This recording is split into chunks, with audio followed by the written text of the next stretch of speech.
willkommen zum zweiten Teil unseres Pomade-Alphabets und heute geht es natürlich logischerweise mit dem Buchstaben B weiter. Vielen lieben Dank für eure ganzen Kommentare unter dem letzten Video. Ich habe natürlich auch die Begriffe, die ihr genannt habt und vorgeschlagen habt für B mit hier eingebaut. Und da legen wir gleich mal los mit dem ersten Begriff, nämlich B wie Breakdown. Der Breakdown, jeder kennt es, man macht sich morgens die Haare und es will nicht funktionieren und man verzweifelt und kriegt einen richtigen Breakdown. Nein, kleiner Scherz, das ist natürlich nicht der Breakdown, den ich hier meine bei der Pomade.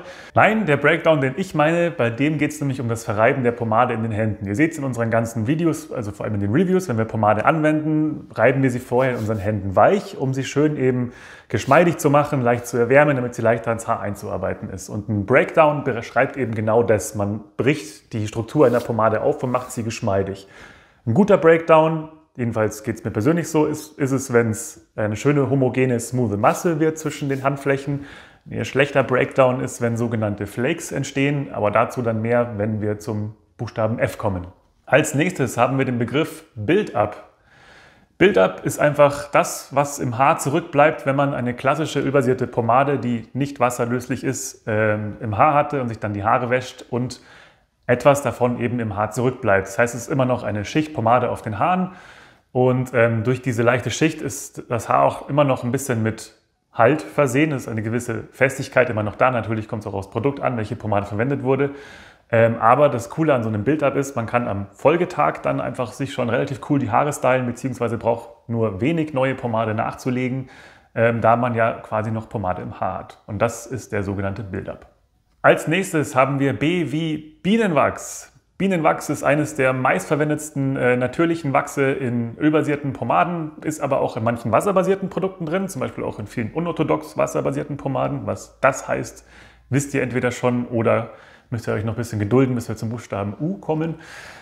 Bienenwachs, der Name sagt es schon, ist von Honigbienen produziertes Wachs, das die vor allem als Baustoff für ihren Bau und ihre Waben verwenden und eignet sich eben super, um eine Pomade schön festzumachen. Ist zum Beispiel im namensgebenden Mary's Beeswax ganz ordentlich mit drin, aber auch zum Beispiel in den Womanizer-Pomaden. Es gibt zwei Arten, die in Kosmetika Anwendung finden von Bienenwachs, nämlich einmal das Cera alba, das kommt jetzt hier rein. Das ist das am meisten verwendete Bienenwachs in Kosmetikmitteln. Das ist nämlich nochmal aufwendig gereinigt und von dem her auch fast geruchsneutral. Ganz selten findet man aber auch noch das Cera flava, das kommt jetzt hier, das ist das natürlich belassene Bienenwachs, das hat noch so einen leichten Honigduft mit drin und ihr seht es auch allein schon an der Farbe. Das heißt nämlich auch auf Deutsch übersetzt gelbes Wachs, das ist deutlich gelblicher. Und die einzigen Produkte, die wir noch im Sortiment haben, die dieses gelbliche Bienenwachs, dieses natürliche, ungereinigte, natürlich ist es nicht unrein, deswegen in ihrer Rezepturliste drin haben, sind die Captain Fawcett's Mustache Waxes.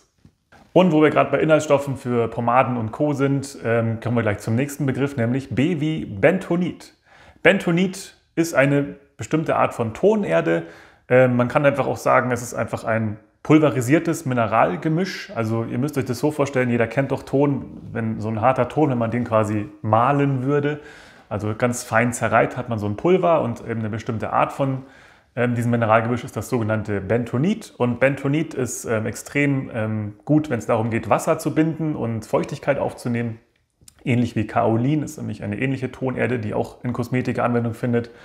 Und durch diese wasserbindende und feuchtigkeitsbindende Wirkung werden Produkte, die viel Kaolin oder Bentonit enthalten, im Haar dafür sorgen, dass es einen matten Look gibt, weil nämlich die natürlichen Haarfette und Feuchtigkeit vom Kopf aufgesogen wird und gebunden wird und sich dann so ein trockener, matter Look bildet.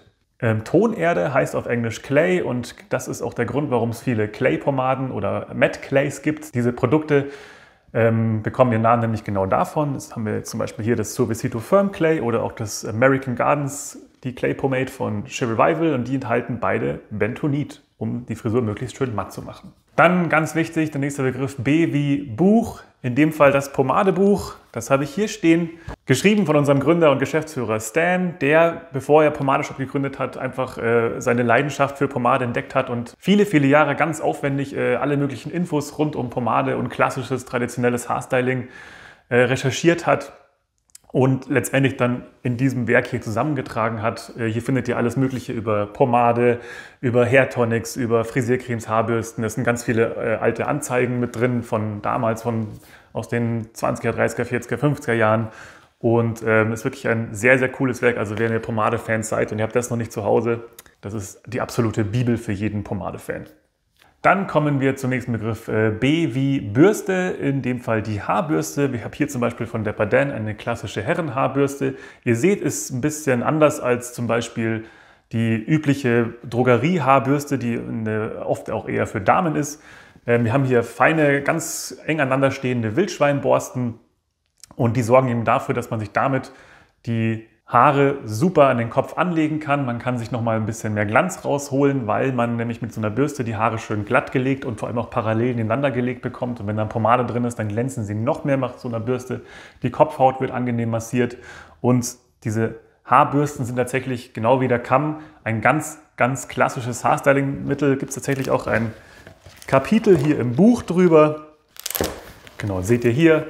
Hier geht es um klassische Haarbürsten und ganz typisch war immer, dass beim Badezimmer früher bei der Herrenhaarbürste, damit sie schön für den Mann markiert bleibt, der Kamm oben drin gesteckt hat, während sie so im Schrank oder auf dem Waschbecken lag. Dann für uns ganz wichtig, der nächste Begriff ist Blumenstraße. Eine wunderschöne Straße im Herzen von München, in der ganz viele tolle Läden sind und natürlich der allertollste Laden von allen ist natürlich unser Pomade-Shop-Store München in der Blumenstraße 3 zu finden. Ist ein richtig cooler Laden. Falls ihr da in die Nähe kommt, müsst ihr unbedingt mal vorbeischauen. Ist ein richtig schönes kleines Lädchen, eingerichtet im authentischen Stil der 30er, 40er Jahre. Meistens steht der Alex drin, ein Kollege, der sich bestens mit allen Produkten bei uns auskennt. Wenn der Alex nicht drin steht, ist es meistens der Max, der ebenfalls in nichts nachsteht. Und euch können beide auf jeden Fall eine super Beratung zu all unseren Produkten geben. Wenn es um unseren Pomade-Shop-Store in München geht, sagen wir meistens ja Blumenstraße oder auch manchmal einfach nur Blume.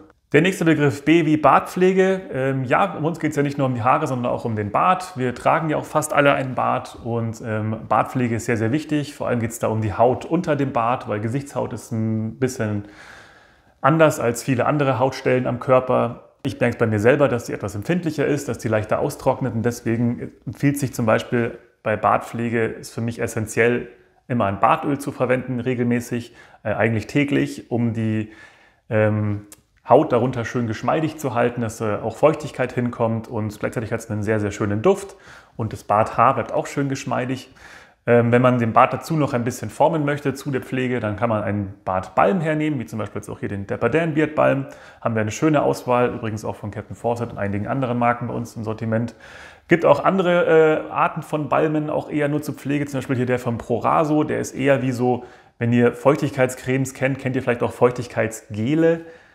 Ist so in der Art wie das hier. Das ist ein nicht fettender Balm, ist auch sehr cool. Also da gibt es ganz, ganz viele. Ihr könnt einfach auf unserer Webseite auch mal den Reiter Bartpflege aufrufen, wenn euch das interessiert und schaut euch da gerne mal um. Da sind wir auch sehr gut aufgestellt.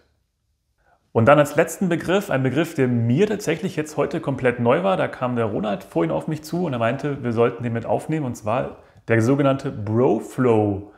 Ist, wie ich jetzt kürzlich gelernt habe, einfach eine aktuell sehr angesagte Frisur. Der bekannteste Vertreter vom oder der bekannteste Träger eines Bro-Flows ist vermutlich Bradley Cooper. Hier seht ihr ein anderes Bild von einem Herren, der einen Bro-Flow trägt. Ihr seht, es ist so eine lockere Frisur. Meistens zerfällt die oben zu einem Scheitel, geht ein bisschen länger hinten in den Nacken rein und auch an der Seite vom Kopf hier in so einer Welle runter.